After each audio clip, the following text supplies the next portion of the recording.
So what do you see as the phase two? We've touched on the typical proof of concept. That would be real-time information available to traders for them to use in their trading workflows. But I guess the benefit of that is it's information to the trader, but they're still ultimately making the decisions around actions. That is correct. So what do you see as phase two, the evolution beyond trader information? Is there any kind of actions that you're looking at implementing?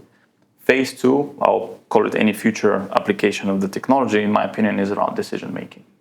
And this is where we get into the machine learning space and start figuring out what can the transformer technology or the large language models do to supercharge decision making. Think of it as a trader's co-pilot or analyst co-pilot in any type of a user/co-pilot application for that.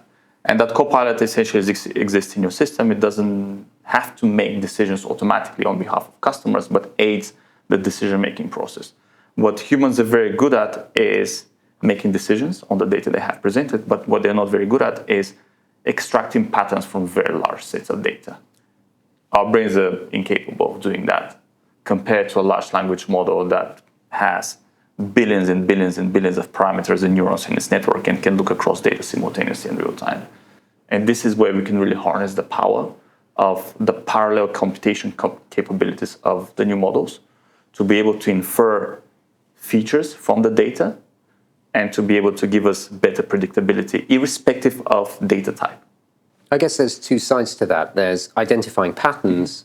There's also eliminating bias, because as much as you might think as a trader that you don't have any bias in your decisions, it will always be there. As a human being, there's always an element of bias. So using that information to show you that certain actions that you're doing have a negative impact that you're not perceiving, while at the same time giving you informed pattern recognition of ways that your actions can improve the quality of your trading. It's those two pieces. Fewer negatives, more positive opportunities that the AI can deliver directly into the workflow that you're executing. I don't think bias is unnecessarily a bad thing as long as you know how to manage it. And by that, I'll give you an example. We spoke to a sell-side shop recently who wanted to use the technology to automate market making in fixed income, in equity, that doesn't matter.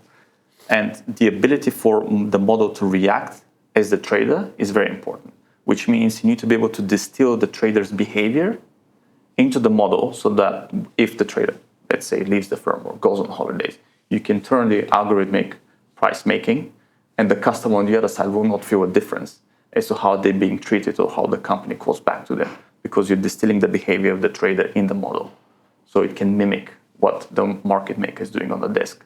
And therefore also distilling the bias in how the trader operates, because this is something that customers of the institution might value and come in order to do more business.